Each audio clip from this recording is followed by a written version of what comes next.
In the previous study, I explained the gap between the third month of Pentecost and the seventh month of Tabernacles, denoting the falling away of the New Testament church, which Paul refers to in 2 Thessalonians 2:3. This corresponds to John 12:24, where Jesus said, "A grain of wheat must fall into the ground and die." This falling away was a departure from the truth of the original gospel as taught by Christ and his closest followers. Of course, this did not take place overnight, but spanned a good number of years from the first century forward. In keeping with this, we see that the fourth, fifth, and sixth months on the lampstand fall within the space between the fourth and fifth branches, corresponding to the night of Pentecost in John 2:19, where Jesus told the Jews, "Destroy this temple, and in 3 days I will raise it up." The destruction of the spiritual temple of God corresponds to the falling away of the church. It's important to understand that the spiritual temple of God speaks of the leadership of the church, as it were, hence the reason the falling away begins with false apostles taking control of that which belongs to Christ alone. Note that the Feast of Tabernacles, beginning in the seventh month of the sacred year, falls on the fifth branch of the lampstand. 7 and 5 is 12, divine governance. Might this point to the fact that Christ and the apostles are at the right hand of the Father and have been since their physical deaths long ago? Do we not realize that those who rule and reign with him are doing so at this very moment? To think otherwise is confusion, for it introduces a 2,000-year gap that can't be explained by Scripture. The Lord did not put everything on hold in order to pick it up sometime later, or stop doing the will and work of the Father once he ascended. The Feast of Tabernacles is in the seventh month, consisting of 3 segments. 7 points to the end of the sowing and reaping cycle, the ripened fruit that initiates the harvest. Since all of this falls under the scope of resurrection, the threefold characteristics of this feast confirm our perspective. The seventh month in 3 segments. This is also a 10, representing the number of divine order being reestablished one way or another through the judgment of the law. As I've mentioned before, this is a present reality. Jesus said he would be 3 days and 3 nights in the heart of the earth, which correlates with the 3 segments of the Feast of Tabernacles, beginning with the Day of Trumpets and ending with the day or Feast of Tabernacles proper. But this poses a bit of a puzzle. Tradition states that the day of the Lord lies somewhere in the future. Yet, if the last days suggest more than one, then how do we account for the other 3 days? I believe the answer lies in the following. Now, as he sat on the Mount of Olives, the disciples came to him privately, saying, "Tell us, when will these things be? And what will be the sign of your coming and of the end of the age?" But of that day and hour no one knows, not even the angels of heaven, but my Father only. But as the days of Noah were, so also will the coming of the Son of Man be. For as in the days before the flood, they were eating and drinking, marrying and giving in marriage, until the day that Noah entered the ark, and did not know until the flood came and took them all away.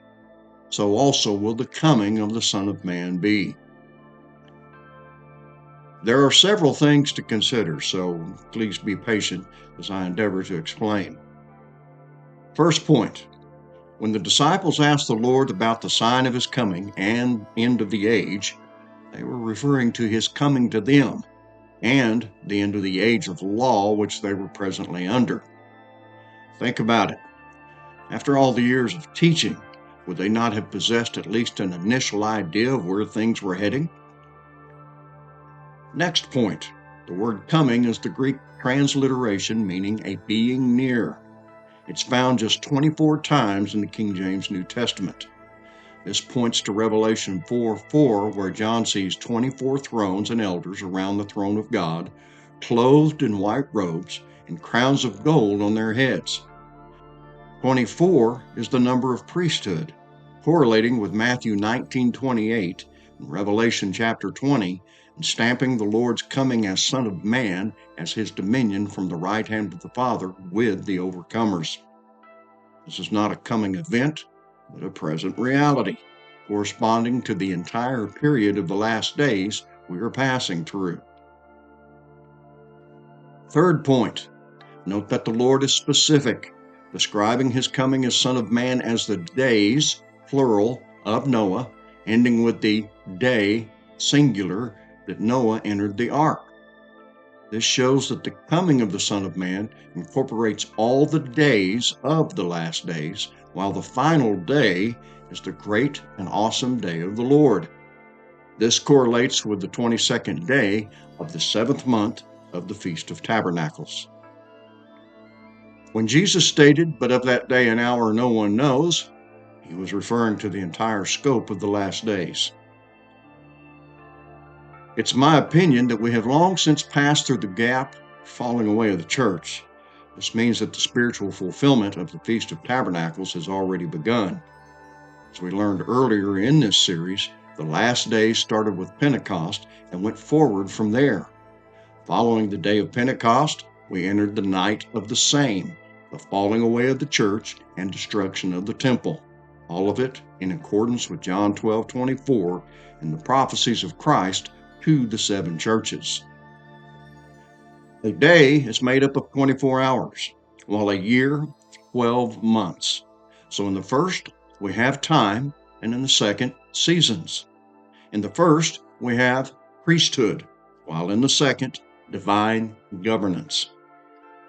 Since a day and hour speak of time, then time and times and half a time means 3.5 days, figuratively speaking. In the illustration, these days are marked on the last 4 branches of the lampstand. The last days, consisting of 3.5 days where the Feast of Pentecost accounts for 1 day and night, while the Feast of Tabernacles accounts for 3 days and 2 nights. Remember, since no space follows the 7th branch, then Tabernacles ends in day or light. The phrase last day is found just 7 times in the King James New Testament. That's appropriate, since 7 is the finish of the cycle of sowing and reaping, ending with the ripened fruit. Next step, that's harvest. Now, note what Jesus said in the following. On the last day, that great day of the feast, Jesus stood and cried out, saying, "If anyone thirst, let him come to me and drink.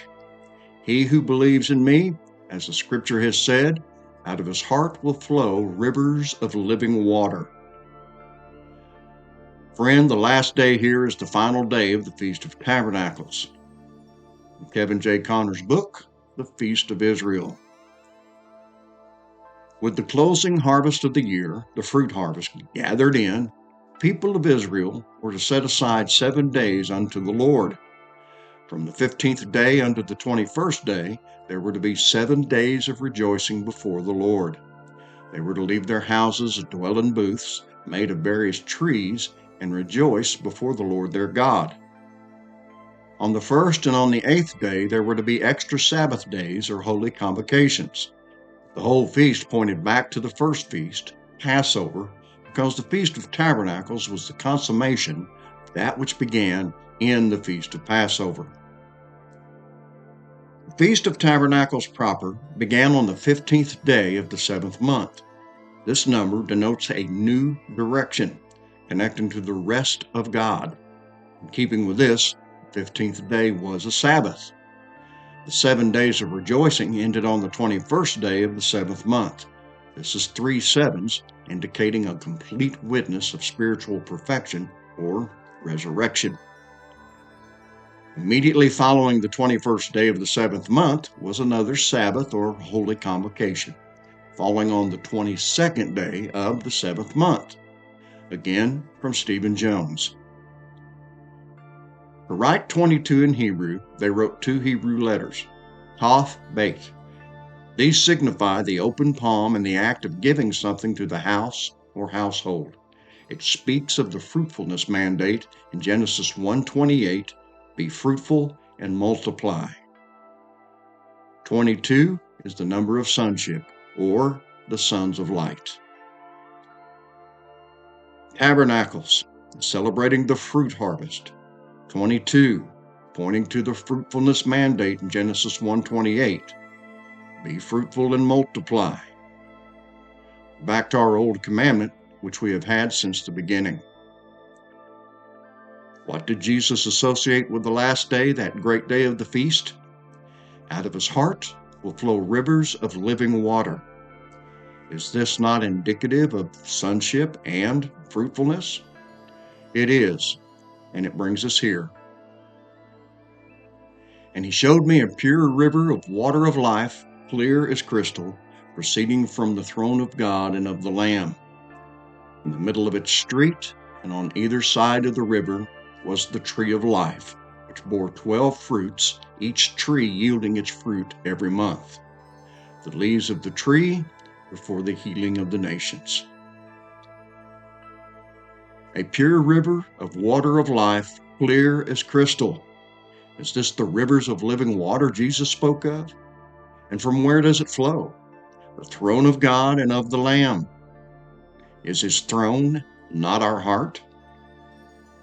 And what do we see in the middle of its street and on either side of the river? The tree of life, bearing 12 fruits, where 3 typifies resurrection and 12 divine rule. No wonder the final day is the great and awesome day of the Lord. I'll close with the following. The fruit of the righteous is a tree of life.